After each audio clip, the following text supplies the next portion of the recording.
The glowing curve of a radar screen shows a VLCC, very large crude carrier, suddenly altering its course.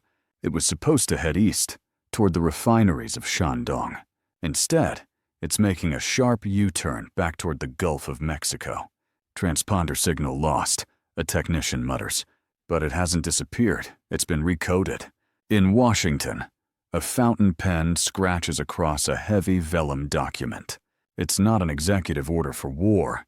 It's much more effective. It's a ledger entry. 50 million barrels of heavy Orinoco crude, the lifeblood of the Venezuelan state, just shifted from the sovereign asset column to U.S.-managed inventory. This isn't just about fuel prices or filling up a Ford F-150 in Texas. This is a surgical strike on the heart of the BRICS rebellion. While Moscow and Beijing were busy building a new financial world without the dollar, they forgot one thing. You can't back a currency with promises if the physical commodity you're counting on is currently being sold by your rival to pay off your own debts. The ships are turning. The refineries in Houston are spooling up, and in the silent halls of the People's Bank of China, the realization is just starting to sink in. The game of de-dollarization just hit a wall made of steel and crude oil.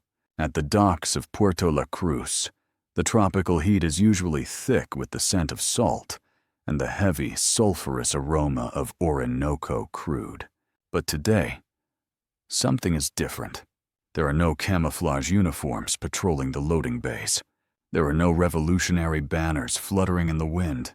Instead, you see men in crisp white shirts and tactical sunglasses carrying encrypted laptops. They aren't soldiers. They are supervisors from the United States Treasury and private energy consultants. This is the first time in history a foreign power has effectively taken over the logistics of a sovereign OPEC nation's primary resource without firing a single shot. It looks like an administrative handover, but the data tells a much more violent story of financial liquidation. The paradox hits you the moment you look at the global energy map. The United States is currently the world's largest oil producer, pumping record-breaking volumes from the Permian Basin. Why would an energy-independent superpower risk the diplomatic fallout of seizing management over a collapsing state's oil? Why would Washington care about 30 to 50 million barrels of heavy, difficult-to-refine sludge from a country they have sanctioned for years? The official narrative says this is about stabilizing the region and ensuring Venezuela pays its debts to both the U.S. and its own people. But governments don't move this fast, and this decisively for humanitarian reasons. They move this way when there is a systemic threat to their dominance. Venezuela sits on the world's largest proven oil reserves. For decades, this was their shield. Now, it has become their cage. The Trump administration's declaration that they will take 50 million barrels to sell at market price is being framed as a mutual benefit. They say it will clear the books and bring cash to a starving economy. But look at the fine print in the PDVSA debt filings. These 50 million barrels aren't a surplus. They are a penalty. This is a forced margin call on a national scale. The U.S. isn't just selling the oil. They are controlling who gets to buy it, when it ships, and which bank account the proceeds land in. For the first time, a major oil producer has been turned into a subcontracted refinery for the dollar system. This brings us to a reality most people aren't ready to face. The information I'm about to touch here isn't for the casual viewer who wants to hear that everything is fine. Most people want the comfort of a simple headline. But the world is becoming a place where only those who can see the invisible threads of power will survive the coming shifts. If you are looking for the truth behind the curtain and want to join a small group of people who refuse to be blinded by the surface-level noise, you belong with us. This investigation is far from over, and to understand how these pieces fit together, you need to stay tuned as we dig deeper into the files the mainstream refuses to touch. The silence from the rest of the world is what should keep you awake at night. OPEC, the cartel that once brought the West to its knees in 1973, is strangely quiet. Usually, any interference in a member's sovereignty would trigger an emergency meeting in Vienna. But the 2025 and 2026 production quotas show something startling. While the U.S. moves in on Caracas, the rest of OPEC is standing back. It is as if they have been given a choice. Stay quiet and keep your own market share, or speak up and face the same administrative seizure. The geopolitical gravity of the world is shifting. By taking control of the physical flow of Venezuelan oil, the U.S. is solving two problems at once.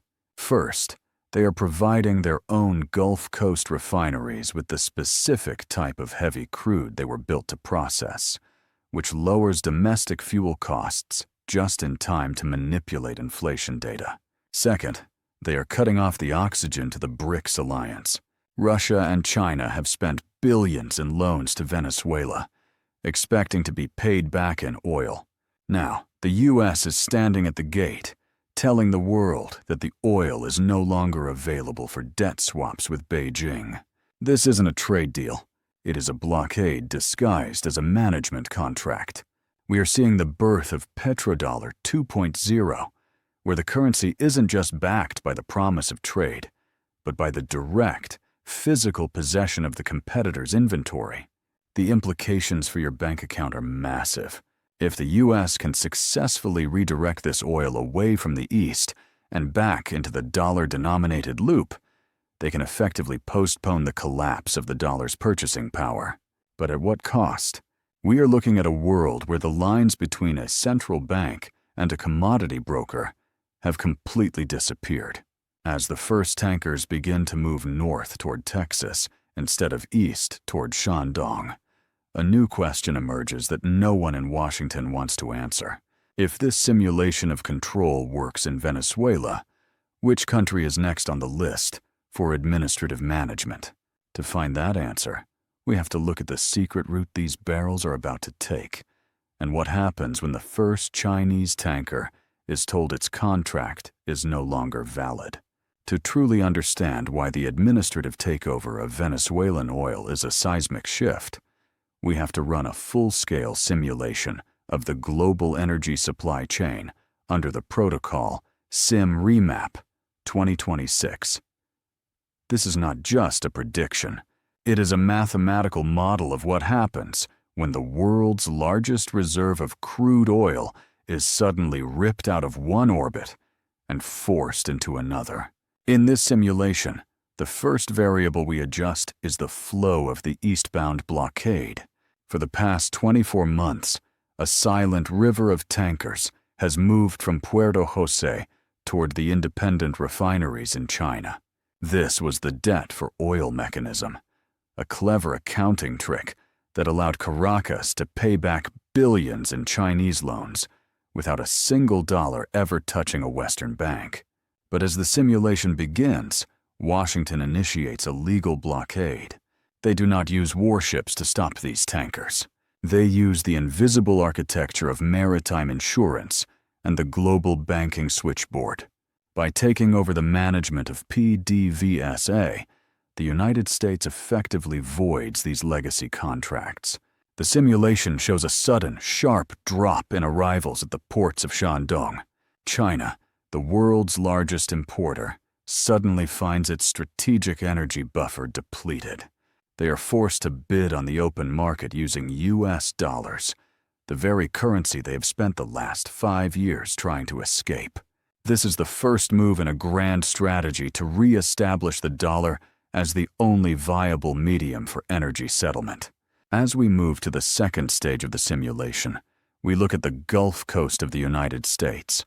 There is a common misconception that because the U.S. is a top producer of shale oil, it does not need foreign crude. This is a fundamental misunderstanding of chemical engineering. American shale is light and sweet, but the massive refinery complexes in Texas and Louisiana were built to process heavy, sour sludge. They are like massive, high-tech furnaces that require a specific type of fuel to run efficiently. For years, these refineries have been starving or paying massive premiums for heavy crude from distant sources. This is what we call the refiner's addiction. Under Sim Remap 2026, the simulation shows these 30 to 50 million barrels of Venezuelan Marais crude flooding into the Houston Ship Channel. The impact is immediate. The cracking spread, which is the profit margin for turning oil into gasoline, narrows significantly. This lowers the cost of production for diesel and jet fuel. In the simulation, this leads to a direct cooling of the consumer price index back in the States. By seizing control of this oil, Washington has essentially found a way to subsidize its own economy and lower inflation without raising interest rates or printing more money. They are exporting their inflation directly to their geopolitical rivals while keeping the lights on at home. The third variable in our model is the dollar re-anchoring across the South American continent. Imagine you are the finance minister of a neighboring country like Brazil or Argentina. You have been flirting with the idea of using the Chinese yuan or a new regional currency for trade. But now, the largest oil supplier in your backyard is managed by the US Treasury. If you want the fuel to keep your trucks moving and your factories running, you have to play by the new rules. You have to use the escrow accounts controlled by American banks. The simulation shows a massive recrystallization of dollar demand across the Southern Hemisphere. It is a gravitational pull that forces these nations back into the orbit of the greenback. The US is not just selling oil. They are selling a return to the Petrodollar system under a more aggressive and direct management style. This is the ultimate weapon against the de-dollarization movement, because it proves that gold and local currencies are useless if you cannot use them to buy the one thing every economy needs to survive, which is energy. In the final stage of Sim Remap 2026, we observe the leverage. This is where the simulation turns dark for the alternative financial systems being built by the BRICS alliance. Russia and China have been developing a digital bridge for trade that bypasses the dollar entirely. But this bridge requires a physical commodity anchor to have value. If the United States controls the marginal barrel of oil in the Western Hemisphere, they control the marginal price of energy for the entire world. The simulation shows the value of these alternative trade tokens collapsing because they lack the liquidity of a dollar backed by physical Venezuelan crude. We are witnessing a surgical strike on the heart of the rebellion. The United States is demonstrating that it can still reach out and grab the physical assets that underpin the global economy. This is not about a temporary price drop at the gas station. This is about the survival of the dollar as the world's reserve currency for the next century. The simulation reaches a point of convergence where the variables are no longer speculative. When you control the inventory of your enemy, you control their future. This is the mathematical inevitability of the current situation. The US has moved past the era of mere sanctions and into the era of direct resource management. As the data points align, we see that the BRICS alliance has been lured into a trap where they have overextended their credit to a nation that is no longer in control of its own bank account. This raises a disturbing question about the nature of sovereignty in a world where debts are collected not in cash, but in the very molecules that power your civilization. The simulation is clear, but as the first shipments arrive in the Gulf of Mexico, we find a discrepancy in the transit logs that suggests someone else was expecting a cut of these 50 million barrels. To see who is really holding the short end of this stick, we have to look closer at the specific cargo manifests and the hidden identities of the buyers waiting on the other side of the Atlantic. To validate the Sim Remap 2026 simulation, we need to dive into the raw hexadecimal code of the global oil market. This is the technical layer where the math of the administrative takeover becomes undeniable. We are looking directly at the price spread between West Texas Intermediate and Venezuelan heavy crude. In our simulation, we input the real-time data streams from Argus and Platts, the two primary agencies that dictate the global standard for physical oil pricing. Historically, Venezuelan crude, like the Mare blend, has traded at a significant discount to WTI because it is difficult to process and carries a massive risk premium due to sanctions. But watch the terminal as we adjust the management variable. Before this takeover, the discount was nearly $30 per barrel because of the chaos in Caracas. Now, with the U.S. Treasury effectively acting as the shipping clerk and logistics manager, that risk premium has vanished for the buyers. Yet, the discount remains. This creates a massive arbitrage window that the simulation highlights in bright red. If the U.S. manages the sale of 50 million barrels at a price based on WTI minus a controlled discount, they are essentially capturing a spread of nearly $15 to $20 per barrel of pure efficiency. For the target volume, that is a billion-dollar windfall that never appears on a traditional government budget. It is a ghost profit generated by the direct administrative control of a sovereign asset. Stop here for a second because the data is forcing us into a binary choice. One side of the logic suggests that this is the only way to save the Venezuelan people from a total economic blackout by integrating their only asset into a stable, managed system. The other side of the logic sees this as a new form of financial colonization, where a country's lifeblood is siphoned off to pay debts to foreign entities without a single vote from the citizens. I want you to pick a side in the comments right now. Is this a necessary humanitarian rescue of a failing energy state? Or is it a predatory takeover of a national treasury disguised as management? Tell me which logic you follow and what you think happens to the idea of a sovereign nation if this becomes the new global standard for collecting debt. I am reading every perspective because in a simulation this complex, the instinct of the observers is often the first signal of a coming system failure. Now, let us look at the financial plumbing of this operation through the lens of Sim Remap 2026. The simulation moves from the loading docks to the banking servers in New York. The money from these oil sales does not go to the central bank in Caracas. Instead, it is routed into an escrow account. In our model, we call this the financial cage. An escrow account is a third-party holding pen where funds are locked until specific conditions are met. Under this new management protocol, the primary condition is the systematic repayment of debt to American bondholders and energy giants who have been waiting for years. The logic is simple and cold. The oil physically belongs to Venezuela, but the economic value of that oil has been legally transferred to the creditors. By controlling the escrow account, Washington has achieved what no conventional army could. They have seized the revenue stream of a nation while maintaining the legal facade of a standard commercial transaction.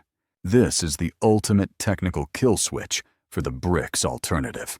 Russia and China are left holding worthless paper, I owe us, from the old regime, while the actual physical cash flows through the New York Fed. We then look at the commitment of traders report and the Cushing inventory levels to see the ripple effect. As the simulation processes the influx of these 50 million barrels, we see a massive shift in commercial positioning.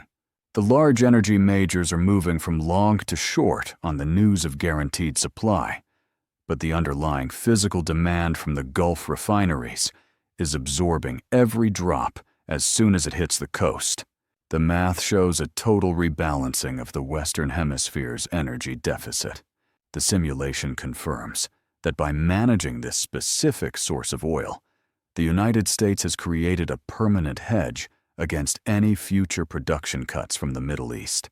They no longer need to negotiate with Riyadh or wait for OPEC meetings when they can simply dial up or down the production in the Orinoco Basin through an administrative decree. This is not just a trade.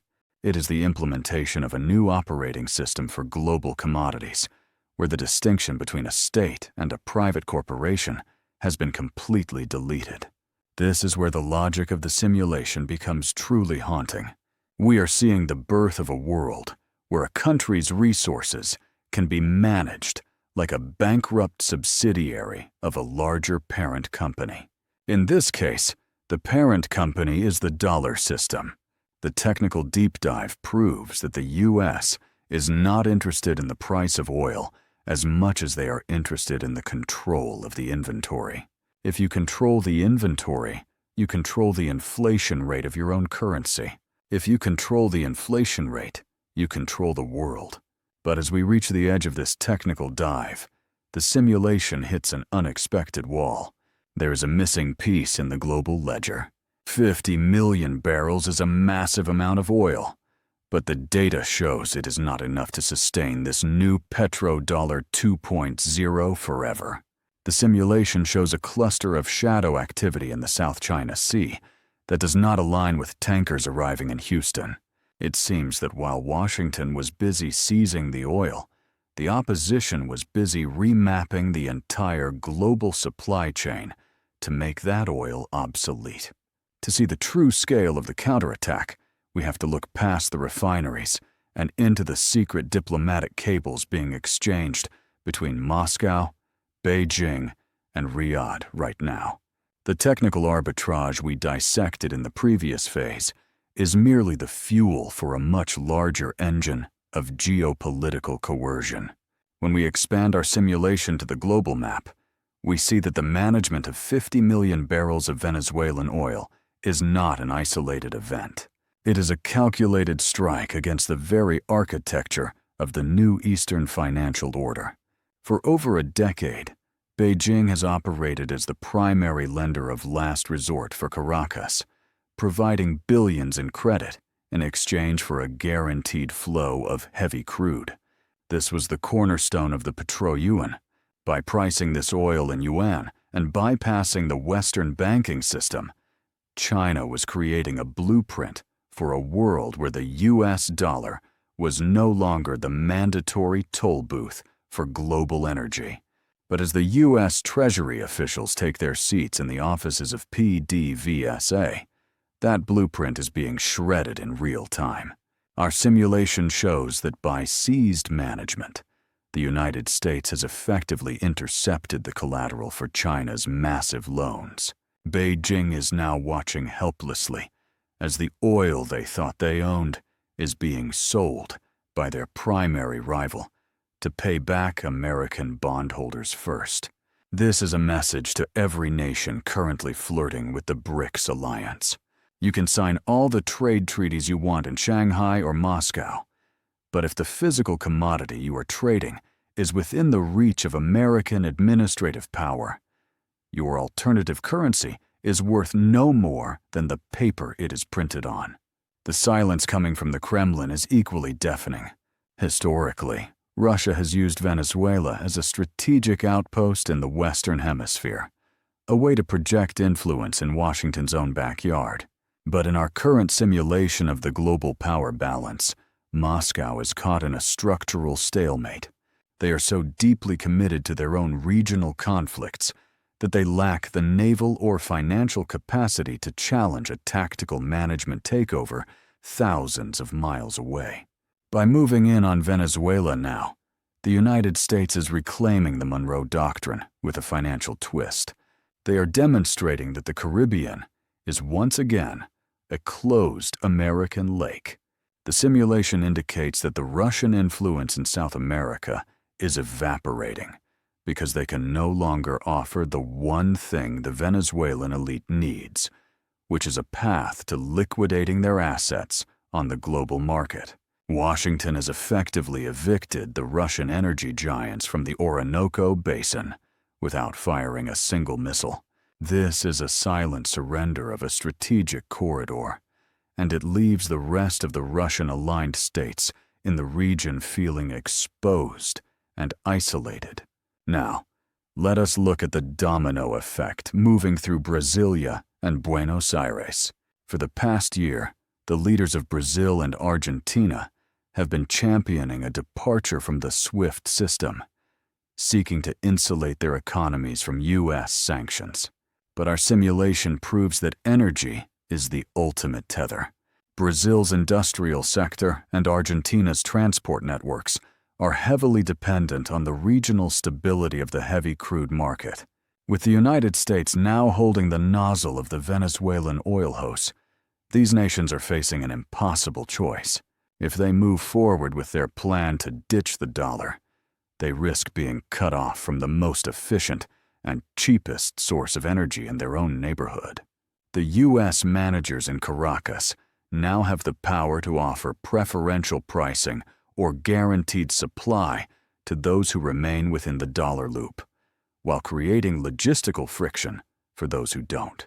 The simulation shows a sudden cooling of de-dollarization rhetoric across the continent. It is a masterclass in energy diplomacy, where the carrot is a lower fuel bill and the stick is a total economic freeze. This geopolitical maneuvering has a direct, tangible connection to the grocery stores in the American Midwest and the retirement accounts of millions. While the headlines focus on the high drama of international summits, the reality is being felt in the Consumer Price Index. By rerouting these 50 million barrels back to the Gulf Coast refineries, the administration is effectively engineering a decline in domestic transportation costs. This isn't just about the price of a gallon of gasoline. It is about the cost of shipping a pallet of milk or a crate of eggs. In our simulation, this influx of heavy crude acts as a stabilizer for the U.S. economy at a time when the national debt is reaching catastrophic levels. By controlling the inventory of a foreign nation, the U.S. is able to suppress inflation without the painful necessity of further interest rate hikes. It is an export of economic pain. The American consumer sees a slightly more manageable bill at the checkout counter, but that relief is being subsidized by the forced liquidation of Venezuelan sovereignty. Your 401k remains stable because the dollar remains the only way to buy the oil that moves the world. We are seeing the implementation of a new global operating system where the U.S. dollar is being re-anchored to physical reality. For years, critics have argued that the dollar is a fiat currency backed by nothing but faith and a large military. This move into Venezuela changes the equation. The dollar is now being backed by the direct administrative control of the world's largest oil reserves. It is a Petrodollar 2.0 that is far more resilient than its predecessor because it does not rely on the cooperation of foreign monarchs, but on the legal and logistical management of the assets themselves. The simulation is now reaching its terminal phase. All the variables are converging toward a single point of impact. The ships are docked, the escrow accounts are open, and the geopolitical rivals are retreating. We have moved past the point of speculation and into the realm of absolute consequence. The board is set, and every piece is in its designated position. We have arrived at the final threshold, where the simulation meets the hard, cold reality of a future that has already been decided behind closed doors. Every scrap of data, every shifted barrel, and every silent diplomat leads us to a single, haunting conclusion about who really owns the next century. The investigation has reached its final destination, and the files are ready for archival.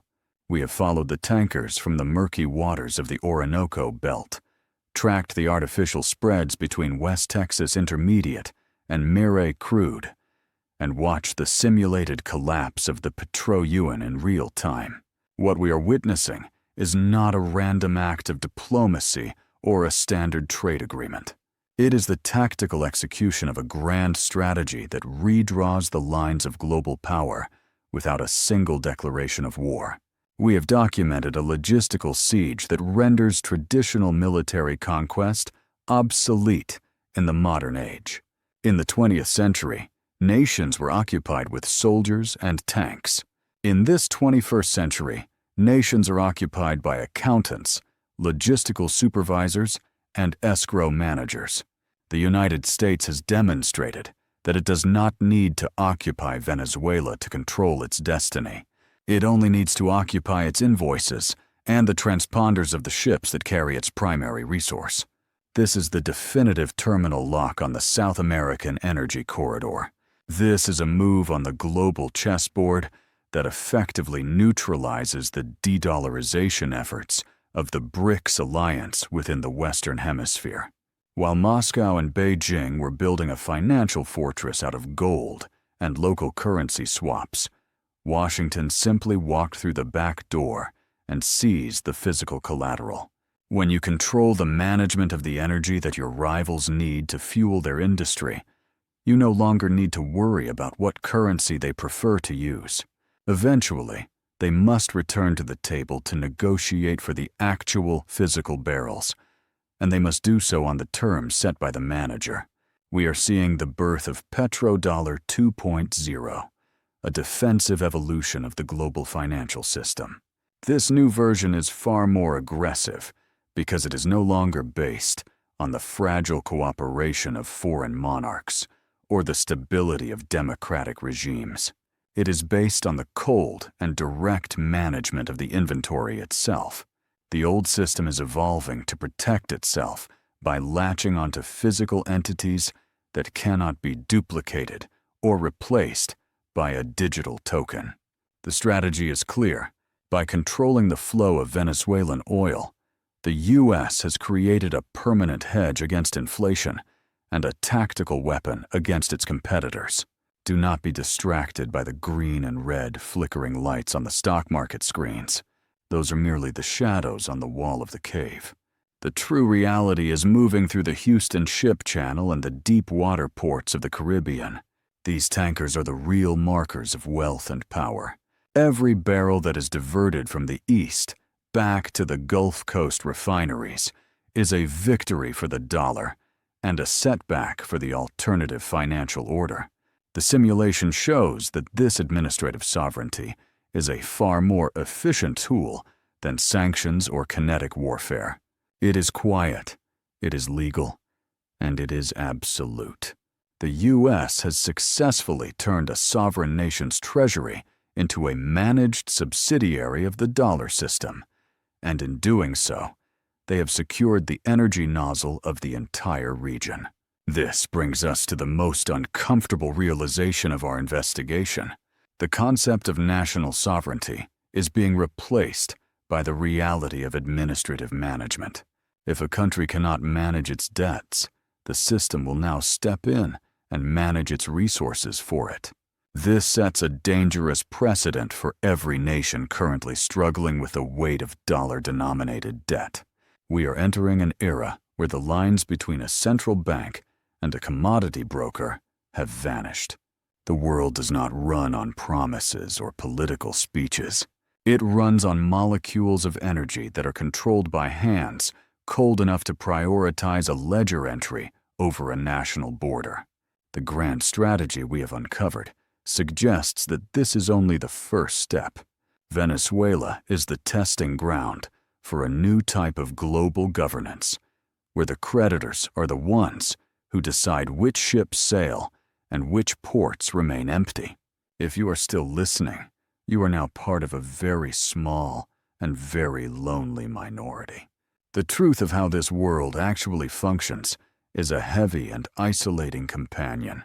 Most people will continue to watch the news and believe the simple stories of political rivalry and humanitarian aid. They will never look at the shipping manifests or the escrow account filings. But you have chosen to look behind the curtain. You have seen the invisible architecture of the logistical siege. This understanding is the only weapon you have against the mass manipulation of the financial markets. I am inviting you to join this network of truth seekers. Share this investigation with the few people you know who still have the courage to question the official narrative. The more people who can decode these signals, the harder it becomes for the managers to operate in total silence. We are building a community of those who refuse to be blinded by the surface-level noise. The system we have analyzed today is not going to stop. It will continue to evolve and seek out the next source of physical collateral to back its fading currency. We will be here to track every move on the board and every redirected shipment. Our series of investigations will only grow more urgent as the global debt crisis reaches its inevitable conclusion. Understanding these tactical shifts is not about speculating on price. It is about protecting your reality and the future of your family from a system that views you as just another entry in a global ledger. In this game of power, there are no winners and no losers. There are only those who hold the remote control and those who are forced to pay the bill for their own ignorance. The ships are moving, the accounts are being settled, and the future is being managed.